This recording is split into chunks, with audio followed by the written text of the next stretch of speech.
could either be a black or red car, it could even be Boston Robert if he has a good enough run. What he could be possibly looking at now, a green car take the lead of the race. Justin Roberts it is that just grabs it and around it comes through. Nelson Michael in second place. Steeple looking very intense there. The shape of this is, Scott, that from yesterday, Alistair May was absolutely brilliant. I don't know why he's not good today. They couldn't be here today because he certainly finished the race. He was third, he drove really well, but well, shape not out to play, as we say.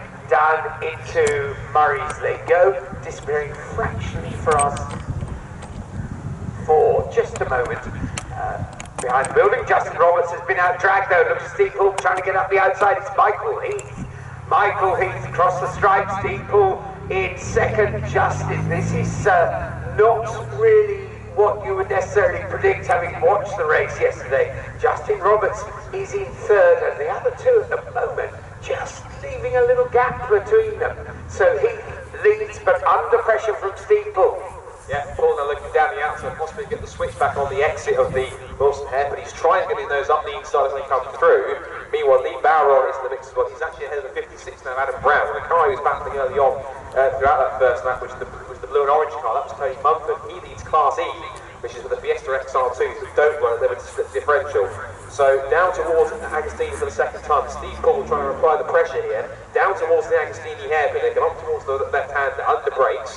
Looking at our camera here, let's see if we can try and get a little bit closer. Justin Roberts, who is the champion coming into the weekend here, they're also got a battle going on now. Adam Brown was looking to the outside of Lee Bauer, and that was from fourth position. So the Soul XR3i is getting up there in the mix and actually having a great fight with the rest of the XR2s in there. And now we've got Adam Brown ahead of Tony Mumford, and the car behind them, which is the Shropshire, in the sort of greyish sort of silver coloured number 33, holding steady in seventh place from the number 20. Which is Matthew Eldridge, the last car in that order, is Andy Mello in car 15. So the field turns its way out of Oggies onto the Bentley straight now. I think Steve Paul, as you can see coming onto the Bentley straight now down towards the Brother Nelson complex. As they just come behind the barriers, you can see the tops of the cars floating over the tops of the barriers of Bentley straight. But Steve Paul's in the slipstream roll, he's looking for a move down for the lead. Let's see if he can try and squeeze past coming down towards the complex. Yeah, he had a little look at the exit of Oggies just a few seconds ago, but didn't quite have enough room at this time. Well, he's right up his door, that's quite weak, but he's allowing Justin Roberts to stop away from the delay. Just because really as they run up the bridges, he's now right back with them. So the three of them absolutely together as they come through Coram, around the exit. It is still Paul and Roberts down into Murray's. And they disappear once again, it's momentarily.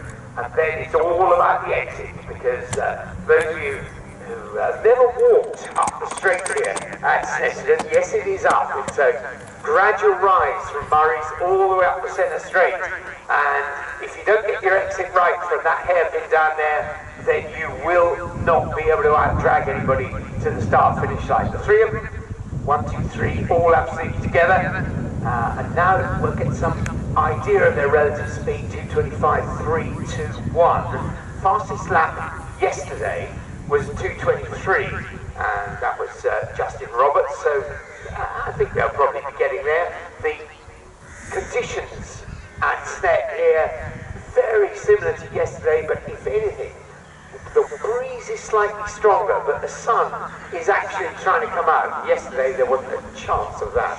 Yeah, and of course the warmer temperature being effective, if the tyres might be able to heat up, there's more chance for possibly, as the circuit in the air temperature gets hotter, it means the tyres might start to go outside of their operating temperature, become too hot. The tyres can get too hot and overheat, and that means it gives possible loose grip. So if you want conditions where you can possibly try and find the sweet spot in the grip in terms of you've got enough heat in the tyres to give you the grip, but not too much where the rubber starts to kind of boil over and starts to start to bead up and called marble on the tyre and start to make it not run as good as it could be. Overheating some tyres means the car will be slip-sliding around. It's just about having cold tyres. It feels like ice, and you've got all the tyres sort of moving around underneath you as you're trying to gain grip. They're coming down the Bentley straight now, off of Oggies now for the third time. Steve Paul is again in the slipstream, leaving Justin Roberts in his wheel tracks now as they come down towards Brother Nelson, looking using our fancy new cameras here to look down here. And again, Paul thinks about a move, looking around the outside. He's trying to consider having a look, but he's got the line covered.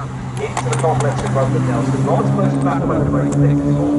White, now he's looking up the inside, possibly trying to make a move in second place into the bomb hole. Meanwhile, just behind him, Lee Barrow is holding on. That's the 56, and that is of Adam Brown. With Lee Barrow, also chasing after. We've got a good battle developing here between.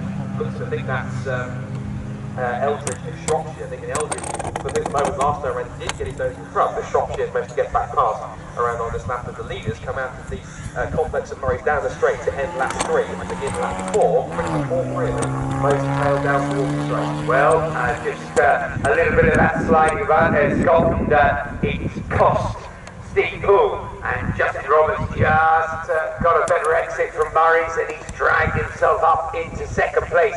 Momentarily, a little bit of a gap between first and second opens up as Michael Heath tries to get away. We know that will close up later on in the lap.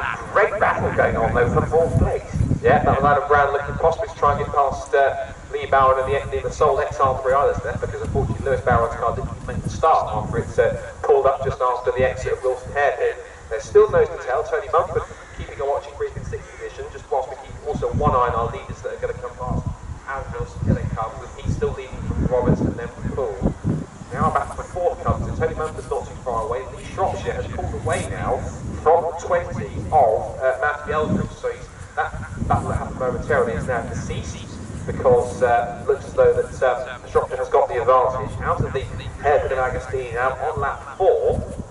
These races of 20 minutes each, and we're just coming up almost now to 11.5 minutes to go, so just about on this third lap, about half distance already. Into August they come, and Roberts trying to close back in now on the black and red car of Michael Heath. Then there's the white and blue car of Roberts, the green, almost British racing green car of Steve Poole. It comes to that complex, the next battle for fourth, and Lee Barron just hanging on as much as he can ahead of Adam Brown. Then it's Mumford, Shropshire, and Eldridge, and the car's towards the back as it's sort of trundling around and just learning the things in STXR's on the hardware, but he's learning it at speed, if you like, is Andy Mellor in the sole car at the back of the field. He's the second of the two Class E cars that run without the LSD.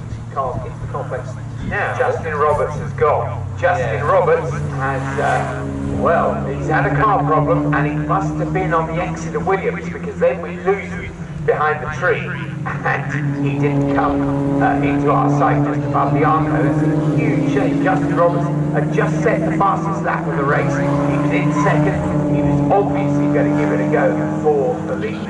Is that in there? No, he's there. He did have a mistake. Someone had a spin, or something's happened, because he's now trundling out down towards the bomb hole, and then on the inside, what's happening in Coram, Adam Brown is looking up the inside of Lee Barron here, and the all-blue sort of XR3 looks to go a little bit deep as the leaders come across the line. So Adam Brown here is really putting the pressure on here. This is now it's on for third overall. Lee Barron's leading car in his class, but it's now third overall on the podium here. And Adam Brown is really in the slipstream now. Tony Mumford watches on at a distance in fifth position as Brown looks to put his car to the outside of the XR3i of Barron, down towards Ricky's corner, that turns right into the very fast right hand of Brown, trying to hold the outside line as possibly could. As they come now down into the hairpin. Brown has got his outside line, but he is trying to get his nose in front, under braking towards Wilson. He's going to break that a little bit later, and the answer is no, because, well, Barron brakes a little bit too deep. Brown looks for the end, so Barron cuts to the cut. Barron brakes deep into the corner. Brown looks for the cutback. Very simply named, getting confused here. And then now looking to look at the outside into left-hander Harvest. Can't get it done. But all this battling now is bringing in both Tony Mumford and Lee Shropshire as well. Meanwhile, I suspect you're watching out for our unfortunate hapless driver Justin Roberts. I believe it's possibly coming to pit lane for problems. Yeah, he's out of the car, and he's actually appears to be staring at his wheel. His right front, and he's grabbing it. Now, maybe I've no idea. I can see what he's doing. He's underneath the wheel, he's grabbing it, he's trying to move it, whether it's bearings, absolutely no idea, but a huge shame for Justin Roberts. And Steve Poole, yesterday he had to face this situation as well. He was leading at the time, and the car gave up on him, and he must have thought this is going to be a weekend of misery, and particularly as that happened after he'd seen Justin Roberts spin off on the first lap of Murray's, Steve Poole must have thought, whoopee, big points coming my way. Now, then it was completely reversed. reversed, of course, because after the safety car, Justin Roberts went on to win the race. Unfortunately, Justin, it is the mechanics today. Rumours are in, and Steve Paul still there in second place behind Michael Dean. Well, it must be after that win, particularly with Justin Roberts not able to score. And it'll be redemption, of course, for yesterday after not making the finish. So of course, he'll be looking for redemption for that, because they can now come down the pit straight again. But he seems to have the measure in so far. Now, whilst that's going on, and whilst you were watching Justin Roberts, though, did notice momentarily Adam Brown did get ahead of Lee Barron up in the complex around Agostini. Whilst that's now happened, Barron is now back in front of Brown, but look what's happened now. As always happens, the two cars back in the cars behind start to draw themselves in. So look at the two cars behind. This is now Tony Mumford and also Lee Shropshire in the mix, and it now becomes a four-car battle for third place now. As Barron looks to take his racing line, followed by Brown and the blue and white car, the orange and blue car, which is the leading Class E car, which remembers the Fiesta XR2 don't run a limited slip differential, which is slightly different car, but it's still keeping up with some of the Class A cars. And you've also got the back of that, the silvery grey car is again side by side for third place. Brown tries to go back down the outside again for the position, and also trying to close back in now is also the 20 Matthew Ellis, so it's now forward becoming a five-car battle for that final podium place as the leaders turn their way out of Agostini.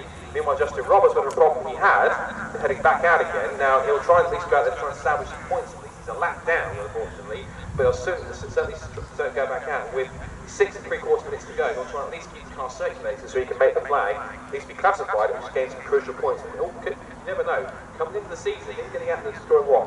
An extra couple of points. Could be the difference between whether he's champion or second in standings come the end of the year. Yeah, absolutely. And good to see him out again. But, he will be, we'll see. We'll have to wait and see. We will keep an eye on his lap times. Fastest lap that he set himself was a 2:24. And that was just before he had whatever the problem was. And so we'll see whether he gets down to those times. Michael Heath, the leader, has done a 2:24.2. Steve Paul a 2:24.1. So they're all there or thereabouts, and we'll just have to see whether Justin Roberts can trust the car enough, because if he does have some sort of a problem, here we are. Score, Scott? Yeah, it's on to an F together, also keep behind the battles going on. There's two battles left to look on here. The next battle we've got on track, the main scraps going on to lead the race. Exiting Murray's onto the pit straight now between our top two. And then we've got this almighty quintet that's battling over third place behind them. Here come leaders across the line then. Heath from Poole. As for our third place guys, Barron sweeps out wide through the apex of Coram.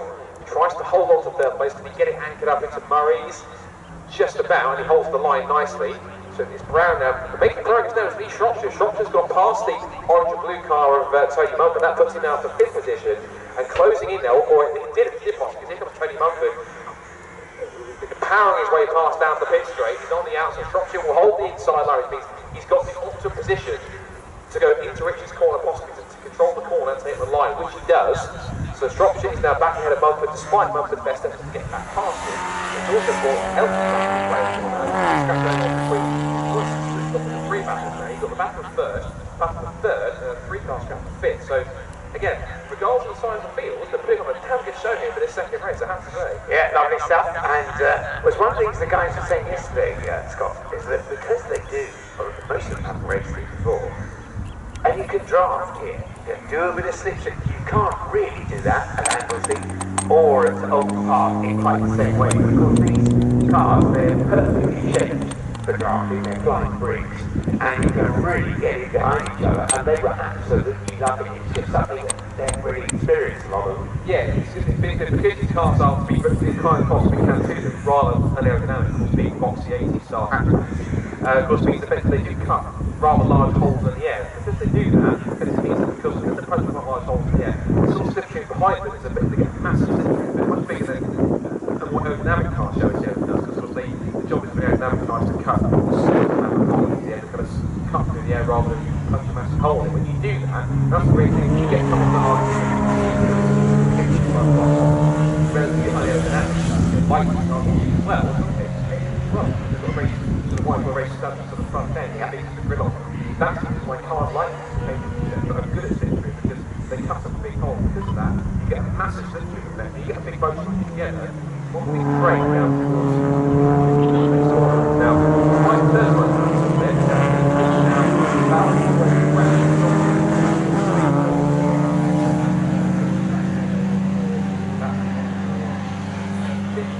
Mumford is now pouring the clutches on Matthew Eldridge for these to come across the line. But I think 2 more laps to go. New fastest lap of the race is Michael Heath. He puts a 2:23.926 compared to the fastest lap yesterday. It's a 10th slower than Justin Roberts' best time. Meanwhile, speaking of Justin Roberts, I'm afraid his car's come back to the pit lane. They're looking back at that right front, and they're looking pretty concerned about that. All is not well, and they're going to have to look at that for the final race of the day for them, which is coming up later on this afternoon, on the weekend at least. So not a good run so far for Justin Roberts. Just looking at the marquees there, Scott, as well, it does look as though he's had a bit of a biff on the front right side. Yeah, there's a bit of bumper missing on that front right, so the plastic sort of extended sort of bumper that shuts down over the top of the main front bumper. There is a bit of a knock missing out of that front right, a couple of tyre lines, so what's the possibility to get a bit of a fishing come to one of the two stars possibly? I wonder maybe what two of the guys, if they are first or second, they come as they sort of come around the circuit here. When they come to have a chat with us, maybe they can possibly shed some light, if they possibly can, because he was there between the two of them. Yeah, possibly he can shed some light as to the reasons why he's dropped away and what happened. It may just have been a side swipe on the Arco if he just had a whoopsie off at the exit of Williams, but maybe, possibly. Heath and Poole 1 and 2, and the clock ticking away. We've got 1 minute and 40 seconds left to run. Now, there goes, well, Justin Roberts is going out again, so they've obviously satisfied enough that it's safe. Our 5-way battle, unfortunately, from our point of view, is split up massively. And Mumford goes backward, and Shropshire goes forward. It's down, still Michael Reed, Steve Poole swinging around behind. Steve Poole hasn't exactly been diving left and right to get through. Is he keeping his powder dry, Scott, do you think? Maybe. It depends how close he gets. Of course, you have to bear in mind, of course, it's Michael Heath going to leave the control to pace, so effectively, Steve Poole looking at lap time wise, but his last lap of the race is 2:23.9 compared to the Poole's also about that as well, but he's the lap frankly fast. He is the fastest lap of the race so far. So very much Michael Heath will control the pace, and people you've got to come past, you've got to live with wide heads, come with me. So on the final lap of the race they go then. And boys, keeping you in his sights, but I think he's just got just about enough. He brought out another 10th of a second on that lap to get the gap out just over a second. Meanwhile, whilst also talking about Adam Brown has got past Lee Barrel, so that battle's resolved itself at a time. He could sort of reignite itself on this last lap as they come down the straight, but it's now the blue and white, number 56, the Adam Brown cars. It possibly could be 3 Class A cars on the podium, or it would be, and Lee Barrel's car is slowing on the pit straight because he's now been passed by Lee Shropshire. That car's not running at the same pace it was earlier on. And I wonder, is he going to be caught by the battles now going on side by side between Eldridge and the green 20 and the blue and orange car number 48 of Tony Mumford, who heads up Class E. So I hate to kind of be the bearer of possible bad news, but it might not just be one car with the Barrels have to work on in the break between races. It might cost both of them if the Barrels car is struggling up towards the ground and bottom power running down towards the Wilson hairpin. Well, we'll also keep an eye obviously on Justin Roberts. Oh, hello. Yeah, the Barrel slowing again. They've been passed by both Mumford and Eldridge, so I think unfortunately that other XR driver unfortunately also has a problem, I'm afraid to say. So it looks like I'm afraid the Barrels can have some work to do for the next few hours between races 2 and 3, I'm afraid. Well, Lee Shropshire is the one to benefit from some others, but also he's getting quicker as the race goes on. He's up in the 4th place. I don't think he's got time, or indeed he's close enough at the moment to pick up a podium finish, but it's a good old chase from Lee Shropshire. Leader's now coming back into the complex here. Paul has closed, he has closed back up into the complex here. Try again on the class now, so maybe he's being carried, right? Maybe he's lying to Mumford, taking his last corner finish. It's a drag race down towards the line. Doing the bumpy good exit of Murray, striking it up alongside. They're going to come to the corner now for the final time. And it's still one for Heath that lead. And what kind of an exit is getting? He is getting closer now towards Murray. He's getting closer than ever. Down the back bumper here, down towards it could be a drag race. They possibly get the cameras out here. It could be a photo finish. Down towards the checkered flag they come then. Paul's going to move out here on Justin Roberts. He's going to be a photo finish at the end of the race. He's going to close in, but it's not going to be close enough. It will be Justin Roberts who's going to throw. Michael Heath, who takes race 2 of the from the winning gap of 4 tenths of a second. It's an impressive run all the way through there. And a slightly distant and almost like lonely third place, so he's all the way from the Shropshire. Well, the Shropshire has kind of looked down a little bit in his last couple of laps.